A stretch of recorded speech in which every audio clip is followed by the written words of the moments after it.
ముచ్చట్లు రాజన్న ముచ్చట్లు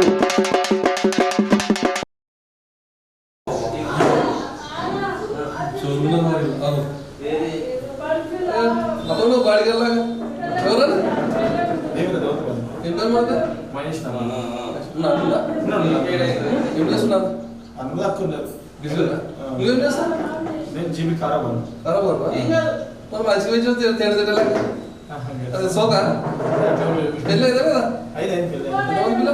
ఇద్దరు జీతం పడుతుందా మరి ఎంత జీతం సంతోషం మరి చూసుకున్నా అండి కసిస్తాడు అప్పుడప్పుడు అప్పుడప్పుడు అడుగుతా దుబ్బ పోతామా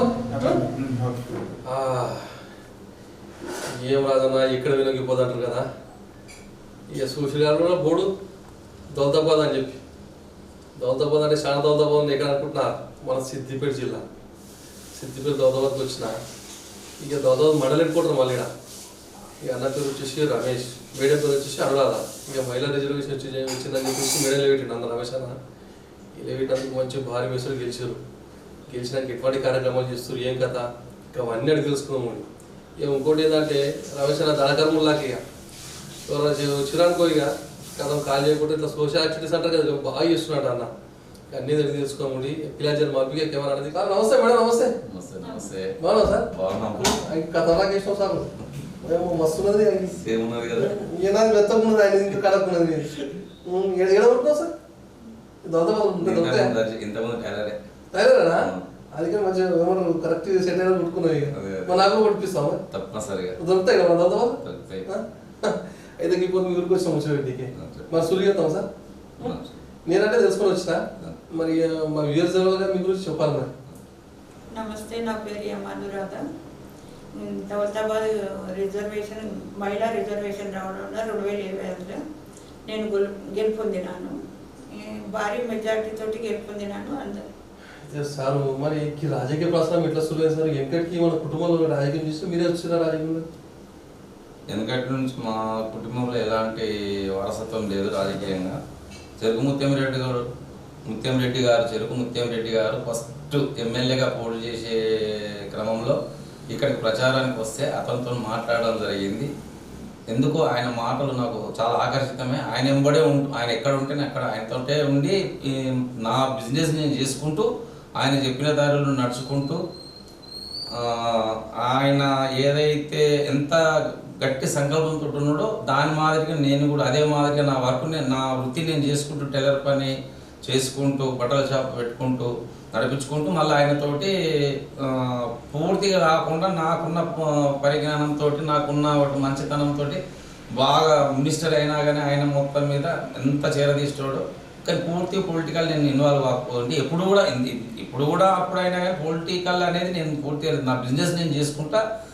ప్రజలు నన్ను కావాలని కోరుకున్నప్పుడు 2006లో గెలుపొందడం జరిగింది. అప్పుడు ఉప సర్పంచ్ బాధ్యత తీసుకుని దాన్ని ఈ కాలేజీలు కానీ స్కూల్ బిల్డింగ్స్ కానీ ముత్యంరెడ్డి ఒక ఆశీర్వాదంతో ఆయన ఒక కృషితోటి ఊరును డెవలప్ చేయడం జరిగింది. మళ్ళీ 2 times కూడా కావాలి అని చెప్పారంటే కొన్ని కారణాల వల్ల సరే మనం ఓడిపోవడం జరిగింది. ఈ 2025లో లేడీ రిజర్వేషన్ వచ్చింది కాబట్టి మా మిస్సెస్ ఎంప్లాయ్ ఉండే ఆమె ఆల్రెడీ రిటైర్మెంట్ అయిపోయింది. కొద్ది రోజులకి లేడీస్ రిజర్వేషన్ వస్తే ఆమె నిలబెట్టడం జరిగింది. ప్రజలు రమేష్ అన్న అనురాధ అక్క అనేటువంటి నమ్మకంతో పూర్తి విశ్వాసంతో ఎంతమంది గట్టి పోటీ ఇచ్చిందా కానీ మొత్తం రమేష్ అన్న ఉంటేనే బాగుంటుంది, విలేజ్లో మంచి ఎవరికి ఇబ్బంది పెట్టకుండా పనులు చేస్తుంటాడు, ఎలాంటి అవినీతికి తావియ్యాడు, అందరిని కలుపుకొని పోతుంటాడు అనేటువంటి ఒక సంకల్పంతో భారీ మెజార్టీతో గెలిపేయడం జరిగింది. వాళ్ళు అనుకున్న విధంగానే నేను ఇప్పటికీ కూడా మొట్టమొదటి ఏ కడగా కూర్చాను చెరుకు ముత్యం రెడ్డి ఎక్కడ ఉంటే అక్కడ అంతేనా సార్ మొత్తం మీకు సారేగా మొత్తం రాజకీయ చెరుకు ముత్యం రెడ్డి ఎక్కడ ఉంటే అక్కడ ఇప్పుడు కూడా సార్ గెలిచిన ఆ మధ్యలో కొంచెం మానుకున్నా అతనికి ఆరోగ్యం బాగాలేకపోతే కొంచెం మామూలు నా అంతలో నేను ఉండి కొన్ని కారణాలు కొన్ని టైంలో అతనికి అనారోగ్యం గురైనప్పుడు కొద్దిగా ఇంటి దగ్గరనే ఉండి నా పని నేను చేసుకుంటూ పోతుండు. అప్పుడు రామలింగారెడ్డి అన్న కూడా, ప్రభాకర్ అన్న కూడా, నేను అందరితో కలిసి పూర్తి పొలిటికల్ కాదు నేను అందరితోటి రగన్నతోటి కానీ, ఎంపీ ప్రభాకర్ అన్నతోటి కానీ, రగన్నతోటి కానీ, మా శ్రీనివాస్ రెడ్డి సార్ తోటి కూడా అంత ఆప్యాయతంగా ఉంటే అందరిని కలుపుకొని అందరి సహకారంతో దౌలతాబాద్ సీసీ రోడ్స్ కానీ ఏదైనా ప్రతి ఒక్కటి పని అడగగానే ఇస్తారు. వాళ్ళు మాకు అన్ని విధాలు మా విలేజ్కి చాలా సహకరిస్తారు. ముగ్గురు వేరైనా మా విలేజ్ మాత్రం అన్ని విధాలు ఆదుకుంటారు. వాళ్ళకి ప్రత్యేకమైన ధన్యవాదాలు. రమేష్ అన్న, మరి ఇట్టకేళ్ళకి మహిళా రిజర్వేషన్ వచ్చాయని చెప్పేసి మేడం నిలబెడుతుంది. వాళ్ళకు కలిసి వచ్చింది ఎందుకంటే మేడం రిటైర్మెంట్ అయ్యిందండి. ఏం జాబ్ చేస్తున్నా? ICDS supervisor. మండల్ బాస్. అయితే మరి సర్పంచ్ పోటీ చేస్తున్నప్పుడు ఇంటికి వెళ్ళి ప్రచారం చేస్తారు కదా, అప్పుడు సమస్యలు ఏం చెప్పారు? ప్రజలు ఏ విధంగా ఆదరించారు రమేష్ మిమ్మల్ని? మమ్మల్ని ఆదరించడం అంటే మా విలేజ్ వాళ్ళకు ఒక నమ్మకం అనేది ఉన్నది. ఏది చెప్పినా ఆయన ఏదైనా సరే అర్థం చేసుకొని చెప్పకుండా అడగకుండా చేస్తాడు అన్నట్టు ఒక నమ్మకం ఉన్నది కాబట్టి అంత భారీ మెజార్టీ గెలిపేయడం జరిగింది. 2006లో చేసినాం కాబట్టి అనుభవం ఉంది. ఆయన అప్పుడు చేసిన దానికి మధ్యలో వచ్చిన గ్యాప్ వాళ్ళకు ఆ గ్యాప్ అనేది ఏంటిదని అర్థమైపోయి వాళ్ళకు గట్టి సంకల్పంతో 2.5 years నుంచి స్పెషల్ ఆఫీసర్స్ పాలన కదా, 2.5 years నుంచి వద్దంగా ఈసారి ఖచ్చితంగా నేను గెలిపించుకుంటాం, నువ్వు మాకు కావాలి అనేటువంటి ఉద్దేశంతో గట్టి సంకల్పంతో ప్రతి ఏది చెప్పిన స్పాట్లో స్పందిస్తుడు అనేటువంటి నమ్మకం వాళ్ళకు ఉంది కాబట్టి మనం ఏ హామీలు ఇవ్వలే వాళ్ళకు, ఏదైనా చేస్తాడు అన్నటువంటి సంకల్పం గట్టి నమ్మకంతో గెలిపించారు. ఖర్చు ఎంత వచ్చిందన్న మరి ఎలక్షన్ జోరుగా ఖర్చు పెట్టామన్నమాట అన్న? జోరుగా ఖర్చు పెట్టుడు కాదు కదా, నేను జలతబాద విలేజ్ ఒక చరిత్ర సృష్టిద్దామని చెప్పి ఒక 2 సంవత్సరాల నుంచి ఏదైతే అంటారో ఒక చరిత్ర ఉమ్మడి ఆంధ్రప్రదేశ్ తెలంగాణ ఆంధ్రప్రదేశ్ ఒక చరిత్ర సృష్టిద్దామని అనుకున్న ఆలోచన బాగుండే. ఏం ఆలోచన ఉంటే నేను ఏదైతే పంపులే ఉంటా మీరు ఎట్లాగో గెలిపిస్తా అంటారు కాబట్టి గెలిపియండి, నేను ఖాళీ ఒక ఇంటికి వచ్చి చెప్తా గంతే, ఎలాంటి ఛాయ్ కూడా తాగిపోయి మీ ఇంటికి వచ్చి ఛాయ్ తాగి వెళ్తా కానీ అలాంటి ఒక సృష్టిస్తే మన దౌలతాబాద్ ఒక తెలంగాణ ఆంధ్రప్రదేశ్లో ఒక పేరెక్కి వెళ్ళిపోతుంది. ప్రతి ఒక్క అధికారి ప్రతి ఒక్క మినిస్టర్ సందర్శిస్తారు.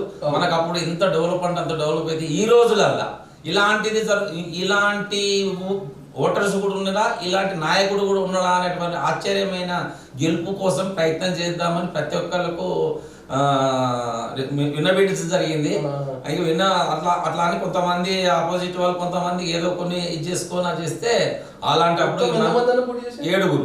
7 437 6గురికి సగం పడితే నాకు ఒక్కరి సగం పడతాయి విషయం అది. అయితే అది ఈ రోజులలో సాధ్యపడలేదు. కొంచెం ఏమన్నా అవకాశం వస్తే ఇంకా ముందు భవిష్యత్తులో కూడా అదే వాళ్ళు నేనే కాదు ఎవరినైనా సరే ఒక విలేజ్ కట్టుదిట్టమైన ఇదే నమ్మకంతో ఆ విలేజ్ ఒక ఇలాంటి తాయిలాలు లేకుండా మనిషిని గెలిపించుకుంటే నీకు రాష్ట్ర నాయకత్వం మొత్తం ఆ విలేజ్ సందర్శిస్తాడు. ఇది పక్కా చూడండి మీరు. రాష్ట్ర నాయకత్వం ముఖ్యమంత్రి కాడికి కూడా సందర్శించే అవకాశం ఉంటుంది. ఎందుకంటే ఆశ్చర్యకరమైన విషయం ఏంటంటే ఈ రోజులల్లా ఇటువంటి ఓటర్స్ కూడా ఉన్నదా, ఇటువంటి ఊరున్నదా అని అటువంటి ఆశ్చర్యకరమైన విషయము జరుగుతుంది. కాబట్టి ఒక అద్భుతం సృష్టించవచ్చు. ఒక 50 సంవత్సరాల ముందుకు డెవలప్ చేయొచ్చు మన విలేజ్ని. ఏం లేదు, ఖాళీ ఇంతే సింపుల్గా మనం విలేజ్లో ఎవరినైతే గెలిపించుకుంటాం అనుకుంటారో వాళ్ళను ఊరికినే గెలిపియండి.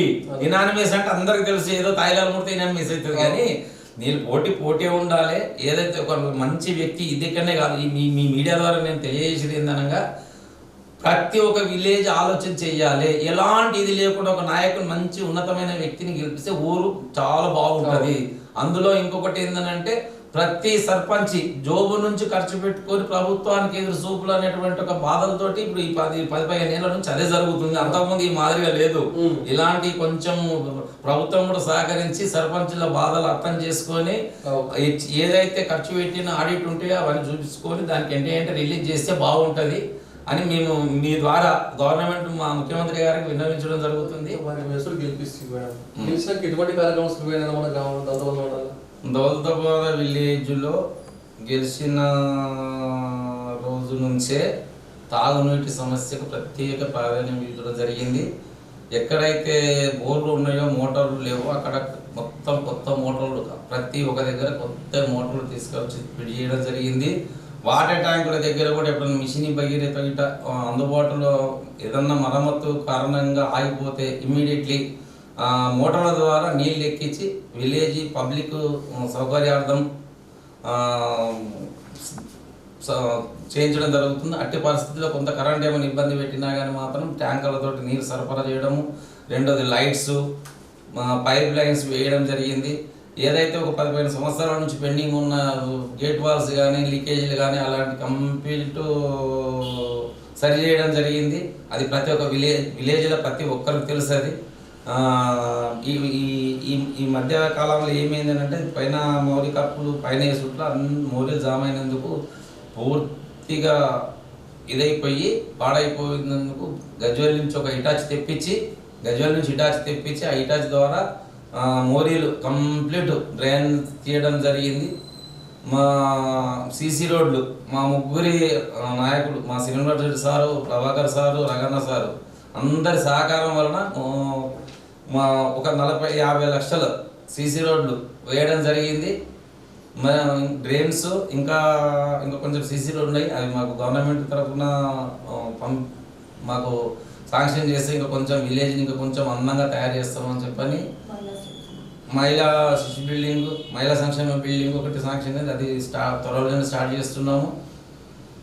దౌలతాబాద్లో వీధి లైట్లు మధ్యలో అక్కడక్కడ మధ్యలో కరెంట్ నల్ల రాకుండా మధ్యలో డైరెక్ట్ బోర్సు అలాంటి చేసి పబ్లిక్ ఇబ్బంది కాకుండా నీటి సరఫరా చేయడం జరుగుతుంది. లైట్స్ వేయడం జరుగుతుంది.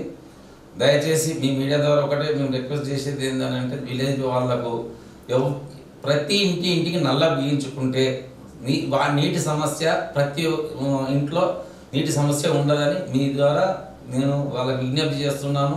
దయచేసి ప్రతి ఇంటికి నల్లాలు బిగించుకోండి. ఇల్లు కట్టుకునే దగ్గర మోరీ పైన కప్పు వేసేటప్పుడు మనిషి పొయ్యి వచ్చేటట్టు వేస్తే ఫ్యూచర్లో ఇబ్బంది లేకుండా ఉంటుంది. ఇది ఒకటి. ఇంకుడు గుంతలు ప్రతి ఇంటికి ప్రతి బోర్ దగ్గర ఇంకుడు గుంతలు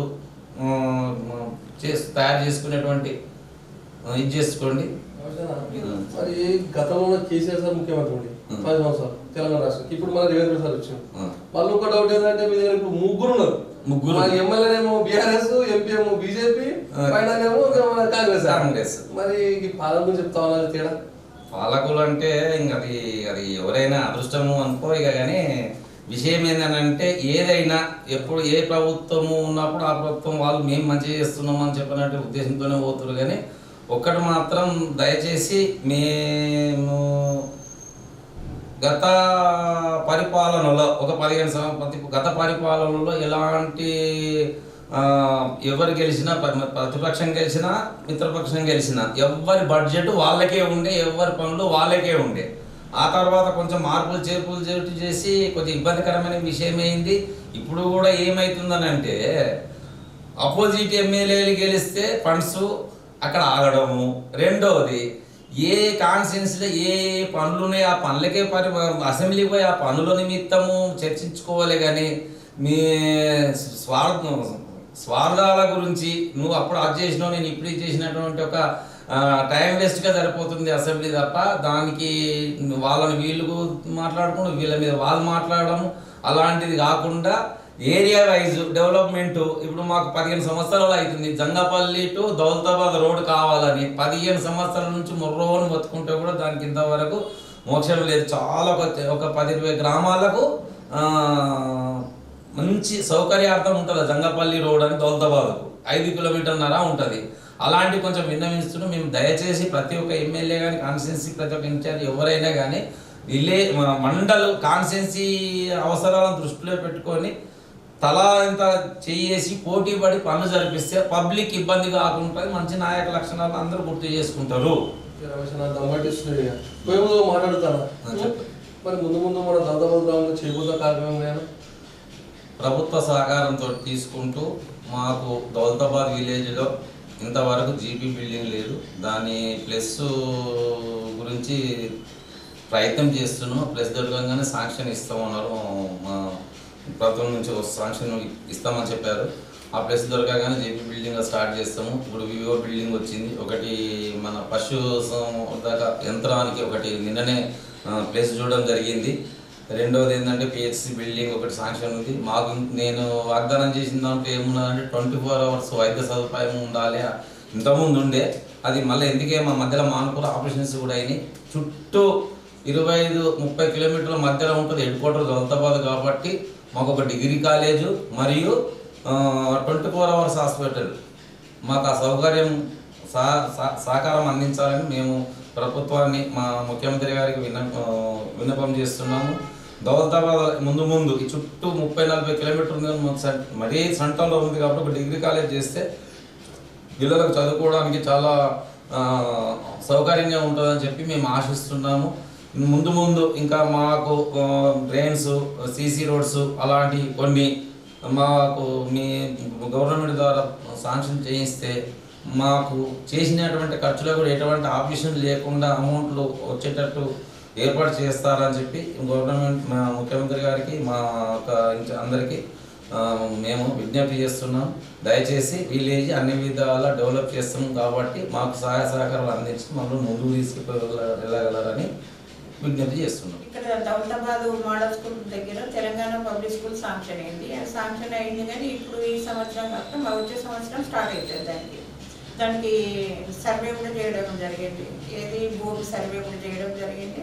శాంక్షన్ లెటర్ కూడా వచ్చింది. చాలా మంచి ముచ్చట చెప్పి దూరం వచ్చినందుకు సెలవు ఇస్తాం మరి. సరే, మంచిది. ఇంత దూరం వచ్చి మీరు ఇంత ఆప్యాయంగా మమ్మల్ని అంత ఆదరించుకొని మమ్మల్ని ఇది చేసిన మీకు మీరు భోజనం పెట్టకుండా తోలిస్తాను.